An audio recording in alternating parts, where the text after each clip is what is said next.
మొదటి నుంచి కూడా నేను కూడా చూస్తూ ఉంటాం. జనరల్గా ఇది పార్టీ కార్యక్రమం కాదు, ఇది సామాజిక పరమైనటువంటి కార్యక్రమం అయినప్పటికీ కూడా వాస్తవాలంగా మనం చూస్తే చాలా వరకు బీసీ అంటే తెలుగుదేశం, తెలుగుదేశం అంటే బీసీలు అనేటువంటి విధంగా,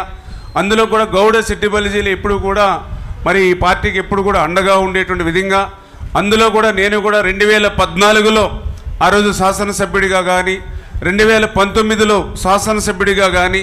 మొన్న 2024లో శాసనసభ్యుడిగా గెలవడంలో కానీ మరి ప్రధానమైనటువంటి పాత్ర పోషించింది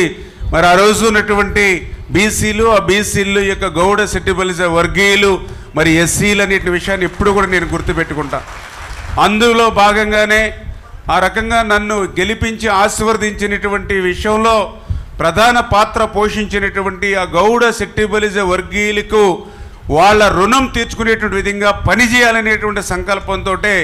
ఆ రోజు 2014 నుంచి కూడా పార్టీలకు అతీతంగా, వర్గాలకు అతీతంగా పనిచేస్తూ ఉన్నా.